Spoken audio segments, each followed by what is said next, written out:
Buddy, 2017 might be over, but we still need to honor that which has come before us, both the good and the bad. And while the bad might need to take up 2 videos as to why they're on that list, the good shouldn't be too bad. If that makes any sense. So, without further ado, here's my personal top 10 list of movies I've seen this year. Now, just forewarned, these are only ones A, I have reviewed, and B, those that I personally like. Just because I gave it a massive critical rating doesn't mean it will be on this, and just because I fanboyed a little bit on it doesn't mean it's going to be on here either. So, sorry Jumanji, but after much reconsideration, you didn't make the cut. Make it an honorary number 11. But on to the actual list itself, starting with number 10, Power Rangers. Oh man, I had fun watching that movie, and still watch it a lot. I would say about once a month in all honesty. It's great background noise when you work. Oh, but Power Rangers, my favorite series, and in a world where I've seen horrible remakes of Transformers and the Teenage Mutant Ninja Turtle movies, seeing a 90s product actually get respect and a good movie and good actors and good just everything. And yes, I know there's product placement galore, and yes, a lot of the characters are basically the Breakfast Club, but I kind of enjoyed it. It's a different twist on what we normally seen before, and the fight scenes were really nice, and it truly felt like a Power Rangers moment. I've seen that scene hold the line so many times I can literally quote it verbatim at this point. So, there's that. So, that done? Number 9? Oh, War for Planet of the Apes. If you make another one after this wonderful trilogy, I'm going to be upset. Like, visibly upset. And I will probably redact it from this list. The Planet of the Apes series, the new one anyway, tells the life, struggles, and eventual death of Caesar, the one who started the whole Planet of the Apes thing, basically. Even though it really wasn't his fault, once again it's the fault of man, in some way, shape, or form. In this case, through our own hubris in trying to save ourselves, we end up dooming ourselves. And when it's all said and done with the way the humans finally fall, it doesn't make much sense until you actually think back to the original movie and how it all ties together. Tries to cure the human brain, it does so for a limited amount of time, but then it makes it devolve into what it normally was. And seeing that come to full circle, both for the humans and Caesar, is kind of heart-wrenching to a degree. And when he does eventually pass, it feels whole. It doesn't feel cheap. It feels like Caesar has served his purpose. He's told his story. He may now finally rest. And it's a beautiful scene. Now that mushy stuff is out of the way, on to number 8. With Kong. Yes, 2 apes back to back. And oh man, looking back at my King Kong review all this time later, I fanboyed so hard I cringe. But I really wanted to see more of these monster movies, and it looks like we're going to get them, and it looks like they're going to be better than Rampage, which is coming out in a few, well, I think a couple of months really. But either way, just, Rock, what are you doing? You had a good one in Jumanji, why are you following up with this? But still, none of that's out of the way. Back to Kong, which the best way to describe that would be a B-grade monster movie if you raise the level of it up to the point of it being an A-rank movie. Yeah, it's cheesy, and yeah, the effects you kind of laugh at, and the characters are kind of one-note to a degree, but you just gotta enjoy watching Kong be Kong. The humans trying to fight off, and it felt like a real monster movie, and oh boy. If I remember correctly, if that was I'm pretty sure that was Samuel L. Jackson giving an award-winning performance of just, dude, calm down. We do not need to have this moment here. You are killing more people than avenging. It's like we need Nick Fury to come out and smack you aside the back of the head and say, get your act together. But who knows, maybe this is all just a prequel to the Avengers and he somehow survives the end.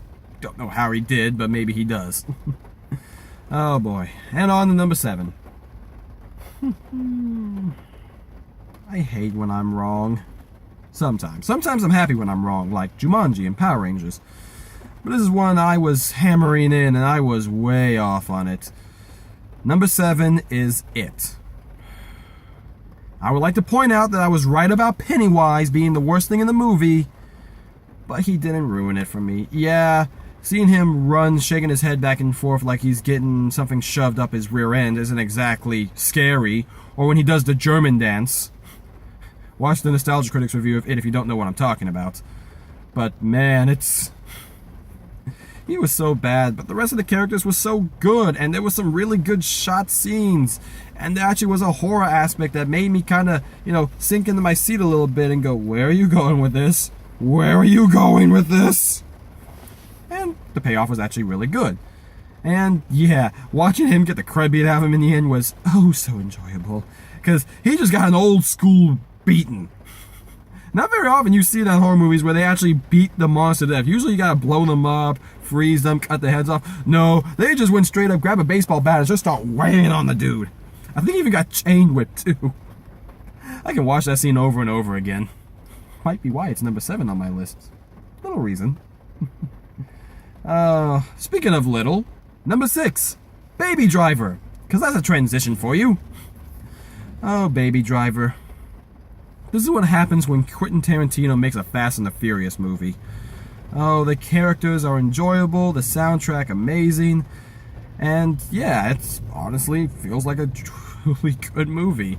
It's kind of what would happen if someone took the Fast and the Furious movies seriously and seriously did a good job with them. Oh man.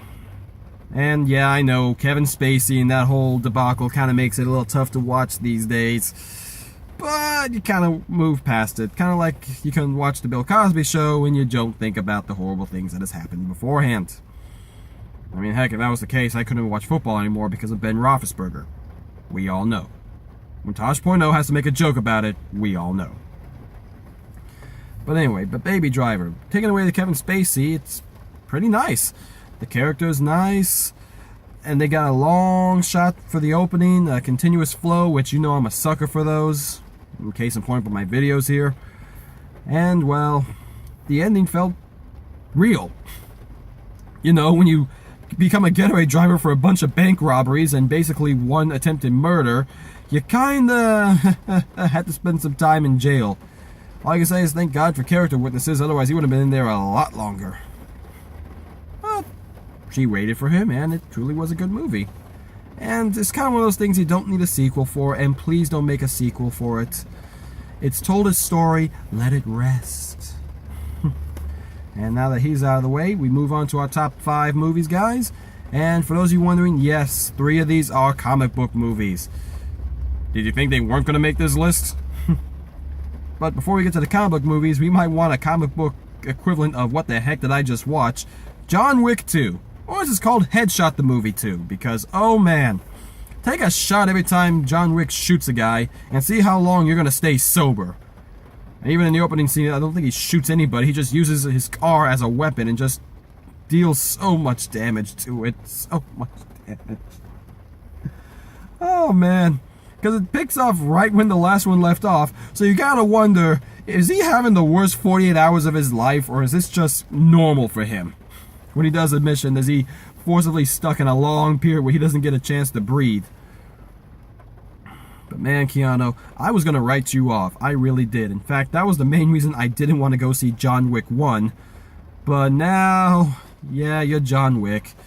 You got that scowl down, you got the demeanor, and you got enough bullets to take out the entire world. And when you run out, you take their bullets and you make them eat their own words. Physically and, well, metaphorically, when you decide to do that hotel scene at the end, which was oh so enjoyable. Just doesn't care at all. And I kind of like that in some characters where they're just like, look, I'm here to kill you. I don't care what happens, you're dead. A little bit of Spike Spiegel in there, which makes me hope if he does this good with John Wick, maybe they can finally make that Cowboy Bebop movie. I don't care how much it takes to make. Somebody fund that movie. I don't care if I gotta watch Krispy Kreme in the background, run by Pepsi, and somehow sell out for Big Boy. I don't care. Just make it happen. And make Keanu Reeves do it because he can play a Spike Spiegel if he can pull this off. Because Spike is both fun and serious. Don't know what I'm talking about? Watch Cowboy Bebop. Specifically, the final 2 episodes. Oh boy. But now on to the actual comic book movies, not just comic book physics. Well, oh boy. DC, I was wrong. I'll be honest, I didn't think you had a good movie in you that wasn't animated. And well, Wonder Woman, number 4. Gal Gadot, you were one of the best parts of Batman v Superman. One of only 3. And man, were you good in this one. Supporting cast for her was amazing. And they didn't have to be, oh, this guy's secretly going to become Headshot guy, and this is going to be the illusionist. No, they're just characters. They're honest to God regular people that, as far as I'm remembering, I don't remember them in the original series. Steve Trevor almost definitely, but the other three, I don't know. I don't remember that being from the old Golden Age Wonder Woman, and trying to track that stuff down is fun, and reading that stuff, oh boy. Well, there's a lot of stuff that ties into something that's kind of in my bad list, but don't know what I'm talking about? Go watch the Wonder Woman retrospective. You'll figure it out. Just type it into YouTube. You'll figure it out. But yeah, so, thankfully we don't get into that in this movie. Otherwise, that would have made things more, oh, but Wonder Woman. I joke, but it seriously was a great and fun movie. I've seen it multiple times. We'll continue to see it multiple times. And I honestly say it is better than, Justice League. Justice League gave me hope, but the hope started with Wonder Woman. Which I know hope is Superman's thing and Wonder Woman is truth, but yeah, you flop with the top three. What was it called in DC? The Trinity. The Trinity. Maybe a good movie for DC to do later on down the road. Just maybe. A little bit. Or maybe do a Blackest Night one. That'd be interesting to watch, especially with the zombie phase. I'm getting off topic. On to number 3, though. Guardians of the Galaxy 2. And I'd like to point out that those two, between Guardians of the Galaxy and Wonder Woman, I was flopping on. Because while Guardians is the better movie, Wonder Woman was the bigger surprise. That doesn't mean Guardians of the Galaxy 2 didn't have me going for a loop. I thought I knew exactly what that movie was going to be like just from the trailer, and man was I wrong. I was right on Ego the Living Planet, but I was wrong on A, it being his father, B, basically the whole play it out what you think is going to happen, and C, that I would actually care about Yondu and his relationship with Peter. And man, did that scene hurt in the end. Ho ho ho. God. Disney, how can you get away with showing so many people dying? Seriously, there's a massive body count in that movie that makes it kind of go, how can I show this to kids? We got people getting spaced, shot, stabbed, blown up, and oh man, all to an amazing soundtrack, and just one of the best death scenes in a Marvel movie. Like the payoff for when Yondu dies, and that ain't spoiler, it's been over 6 months at this point. When he dies, that whole scene and his subsequent funeral, holy crud. No jokes. It's amazing. Hey, Star Wars, look at this. You can have a serious moment without a stupid wisecrack in it. Yeah, you might guess what might be on my top 10 worst movies of 2017, based upon my previous statements. Oh, man. But no, Guardians of the Galaxy 2. Honestly, one of the best movies I've seen this year. We'll continue to see it over and over again. And I'm just so happy that Marvel is still doing good with at least that property. They haven't done bad yet, but I'm getting a little concerned about the Black Panther movie, and even more concerned about Infinity Wars after reading some stuff. So, take what you can. And now my top 2. This one, I flopped back and forth on. I wanted to make one and then the other. And they're both for similar reasons. It's for the emotional attachment and just the execution of the movie and everything that has built to it. But number 2, only because it's the standalone one that doesn't have the same impact. Number 2 is Coco. Honestly, one of Disney's best movies, and I would say the best one they've made in a while. And yes, I would say better than Frozen, better than Moana, Tangled, even Zootopia. To a degree, it doesn't feel like a Disney movie. It's a good movie. Like, do not take that in any way, shape, or form. Zootopia is a great movie, and if I was doing a top 10 list of that year, it probably would be on it, in a relatively high spot. But as it stands right now, this felt like an old school Disney movie that didn't have to be the Disney trope. We didn't need a princess. We didn't need a magical song number with all her singing talking animals about finding something more. We didn't need, all this crazy stuff. You could just tell a good story. Some of my favorite Disney movies are Robin Hood, Sword in the Stone, Hunchback of Notre Dame, and Beauty and the Beast. And I'll take that last one aside. But those first 3 I mentioned are just stories. Stories we know, but they don't need to follow the Disney trend. They can be darker. They can be against the norm. They can just let stuff happen. You can see an adventure unfold, and that's what Coco gives us. And it gives us a grateful, in-depth look into the Mexican culture and De los Muertos. And I could go on and on about this movie, and I kind of told you everything you needed in my review. Please go see it. It's amazing. And it's so new, I don't want to get into the spoilers. So that was the reason for number 2. Number 1 is because this was something I have seen and growing up for almost 15 years. Number 1 for 2017, the best movie I saw this year for me, Logan. Without any just hesitation, Logan. The movie that left everyone in tears. Everyone in that theater was at least tearing up or doing the... This movie's kind of gay, bro. Yeah, it's kind of... Look at these guys crying. No, yeah, who cares about... I got some in my eye, man. There's that popcorn stuff in the air. No joke. Seriously, conversation I heard about like 6 rows up and 2 to the right. But man, that movie, it gets you. And if you grew up with, Hugh Jackman as Wolverine, that hits you hard. It's Old Man Logan meets The Last of Us, in a story so greatly told, I can't give it justice in the time I have left on this video before I run out of space, in all honesty. But man, it hurt to watch. Just watching Logan grow old and then finally becoming a father, and just in that little moment having his family again, having something he cared about. Even Patrick Stewart has a great arc in this, and then an unfortunate end. But man, just watching it unfold was so great. And X-23 is amazing. She is badass, and she looks like a mini Logan. You could make an entire series about her. And please do.